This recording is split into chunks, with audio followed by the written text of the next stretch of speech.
بسم اللہ الرحمن الرحیم۔ السلام علیکم ناظرین، دین دنیا چینل میں آپ کو خوش آمدید کہتے ہیں۔ ناظرین، کسی بھی مسلمان کے لیے اللہ تعالیٰ کی ذات کے بعد حضرت محمد صلی اللہ علیہ وسلم کی ذات سب سے مقدم ہے، پھر دوسرے انبیاء، صحابہ کرام، والدین، علماء کرام اور دوسرے عام مسلمان آتے ہیں، مگر اللہ تعالیٰ کے بعد جس کی ہم سب سے زیادہ عزت کرتے ہیں وہ ذات آپ صلی اللہ علیہ وسلم کی ہی ہے اور کوئی نہیں۔ اور اس چیز کو لے کر غیر مسلم یا کسی بھی مذہب کو نہ ماننے والے ملحد تنقید کرتے ہیں۔ جب آپ صلی اللہ علیہ وسلم حیات تھے تو کفار آپ صلی اللہ علیہ وسلم کو نشانہ بناتے تھے، اب جب پردہ کر گئے تو یہی کام آج کل کے کفار نے پکڑ لیا ہے۔ ایسے ایسے جھوٹ بولے جاتے ہیں کہ سن کر خون کھول اٹھتا ہے، مگر قربان جائیں علماء کرام کے جو ایسی لغویات سننے کے باوجود اپنا آپا نہیں کھوتے اور خندہ پیشانی اور حکمت کے ساتھ دلائل سے بھرے ایسے جواب دیتے ہیں کہ ملحد ہو یا غیر مسلم اس کی سوچ میں ایک واضح تبدیلی نظر آتی ہے۔ ایسی ہی ایک خاتون ڈاکٹر ذاکر نائک کے پاس بھی آئی تھی، اس نے آپ صلی اللہ علیہ وسلم کے معراج مبارک کو جھوٹ کہا اور ایسی لغویات بکی کہ سن کر دل میں جذبات ابھرتے ہیں۔ اس خاتون نے کہا کہ آپ صلی اللہ علیہ وسلم مسلمان کے لیے بہترین مثال ہے، مگر کیا وجہ ہے کہ انہوں نے معراج کے سفر کے بارے میں جھوٹ بولا؟ نعوذباللہ۔ اس نے کہا کہ ایک ہی رات میں عرب سے یروشلم کا سفر ممکن ہی نہیں تھا، مسلمانوں نے یہ صرف سنا اور اس پر اعتبار کر لیا۔ اندھا اعتقاد کیوں کرتے ہیں؟ کیوں جانتے بوجھتے بھی اس چیز پر یقین کرتے ہیں جبکہ وہ جانتے ہیں کہ ایک رات میں ایسا ممکن ہو ہی نہیں سکتا۔ Muhammad's night journey to Jerusalem overnight, and so it is a blatant lie, and it's apparent, and he lied to his people and also to the people in those days. And the Kurdish people also criticized him for lying, telling such a lie.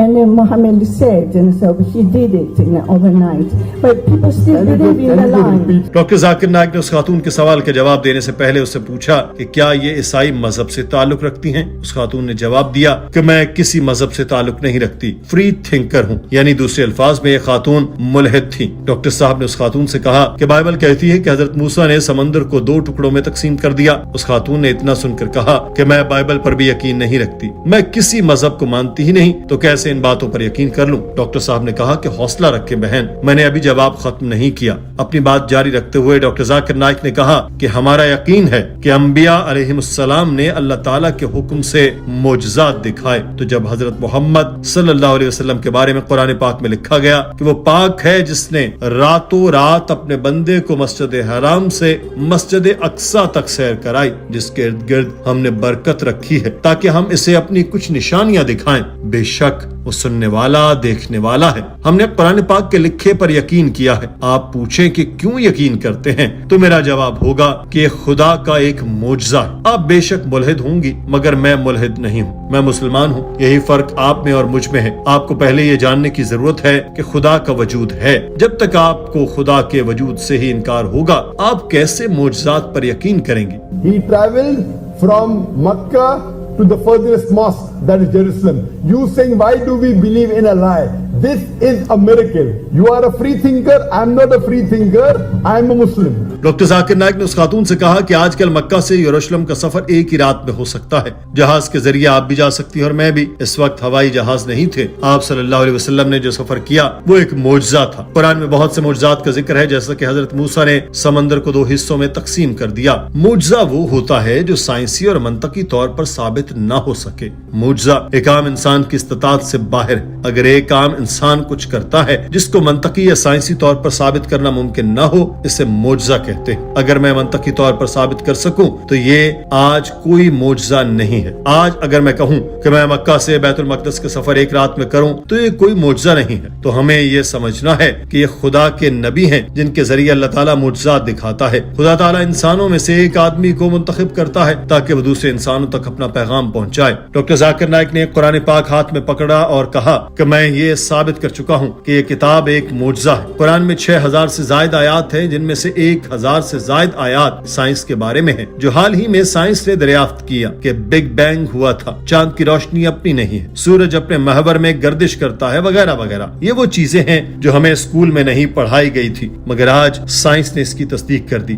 سائنسی طور پر کوئی یہ نہیں بتا سکتا کہ کیسے اس کتاب میں جو بھی لکھا ہے وہ سائنسی طور پر آج ثابت ہو رہا ہے، اور یہ سب قرآن پاک میں 1400 سال پہلے لکھا گیا تھا۔ تو یہ بھی ایک معجزہ ہے کہ قرآن پاک نے 1400 سال پہلے وہ باتیں بتا دی جو ہمیں آج پتہ چل رہی ہیں۔ ہمیں کیسے پتہ چلا کہ زمین کی شکل بیضوی ہے؟ یہ قرآن نے ہمیں 1400 سال پہلے بتایا، اور سائنس نے ہمیں کچھ عرصہ قبل بتایا۔ اس کے ساتھ میں ایمبریولوجی کے بارے میں، نباتات کے بارے میں، حیاتیات کے بارے میں وہ تمام سائنسی باتیں ثابت جو 50، 100، 200 یا 300 سال قبل پتہ چلی، قرآن پاک میں 1400 سال سے لکھی ہیں۔ یہ کیسے ممکن ہے؟ یقیناً یہ ایک معجزہ ہے۔ حضرت محمد صلی اللہ علیہ وسلم نے مکہ سے یروشلم کا سفر کیا تو کسی عام انسان کی طرح نہیں کیا، بلکہ ایک معجزاتی سفر تھا، اور یہ سفر بھی ثابت کرتا ہے کہ آپ صلی اللہ علیہ وسلم اللہ تعالیٰ کے پیغمبر ہیں۔ ڈاکٹر ذاکر نائک نے یہ باتیں کہہ کر مائک چھوڑنا چاہا تو اس خاتون نے ایک اور سوال کر دیا۔ اس نے کہا کہ اگر آپ کا خدا اتنا عظیم ہے تو اس نے پوری دنیا کے انسانوں کو مسلمان ہی کیوں پیدا نہیں کیا؟ ایسا ہوتا تو پھر آپ کو اور مجھے لڑنے کی ضرورت ہی نہ ہوتی۔ And this is proving that he is a prophet of God. You and I cannot do miracles. The prophet of God, miracles are done by Almighty God through the prophet of God. Hope that answers the question. Okay, thank you very much. But if your God isn't so great, why didn't you turn the whole world into the Islamic nation? And why didn't you just snap the fingers and tell the world and turn it into Muslims, Then you don't have to fight. Sister has asked a very good question. Doctor Zakir Naik نے اس سوال کو بھی بڑی خندہ پیشانی سے سنا اور اس کا جواب دیتے ہوئے کہا کہ اللہ تعالیٰ نے اس سوال کا جواب قرآن پاک میں دیا ہے۔ اللہ تعالیٰ جانتا ہے کہ آپ یہ سوال کریں گی۔ اس خاتون نے کہا کہ مجھے نہیں لگتا کہ ایسا کچھ ہے۔ ڈاکٹر صاحب بولے پھر کیسے آپ کے سوال کا جواب پہلے ہی قرآن پاک میں جواب دے دیا گیا؟ اس خاتون نے جواب دیا کہ یہ ایک اتفاق ہو سکتا ہے۔ ڈاکٹر صاحب نے کہا کہ آپ سے پہلے کئی لوگوں نے یہ سوال کیا اور اللہ تعالیٰ جانتا تھا کہ لوگ ایسے سوال اٹھائیں گے تو اس نے پہلے ہی بتا دیا۔ ارشاد باری تعالیٰ ہے، اور اگر تیرا رب چاہتا تو جتنے لوگ زمین میں ہیں سب کے سب ایمان لے آتے، مگر کیا تو لوگوں پر زبردستی کرے گا کہ وہ ایمان لے آئیں؟ ڈاکٹر ذاکر نائک نے کہا کہ اللہ تعالیٰ نے صرف ایک ہی مذہب اسلام نازل کیا، تمام انسانوں پر اسلام کی اطاعت لازم ہے۔ جتنے بھی پیغمبر آئے ان سب نے صرف اور صرف اسلام ہی کی تبلیغ کی، مگر چونکہ انسانوں کو آزادی حاصل ہے کہ وہ جو چاہے کریں تو ان پر منحصر ہے کہ اسلام قبول کریں یا نہ کریں۔ مسلمان وہ نہیں جو ذاکر، عبداللہ یا سلطان کے نام سے ہو۔ مسلمان کا مطلب ہے کہ اپنی مرضی کو اللہ تعالیٰ کی مرضی پر چھوڑنے والا۔ اگر آپ اپنی مرضی کو اللہ تعالیٰ کی رضا سے منسلک کر دیں تو آپ مسلمان کہلائے جاتے ہیں۔ لیبل پر نہیں جانا چاہیے کہ کس کا کیا نام ہے۔ مسلمان کا مطلب اللہ کی رضا کے آگے سر جھکانا ہے۔ جو بھی یہ کرتا ہے وہ مسلمان ہے۔ This reply is given in the Quran. God knew you were going to ask this question. I don't think so.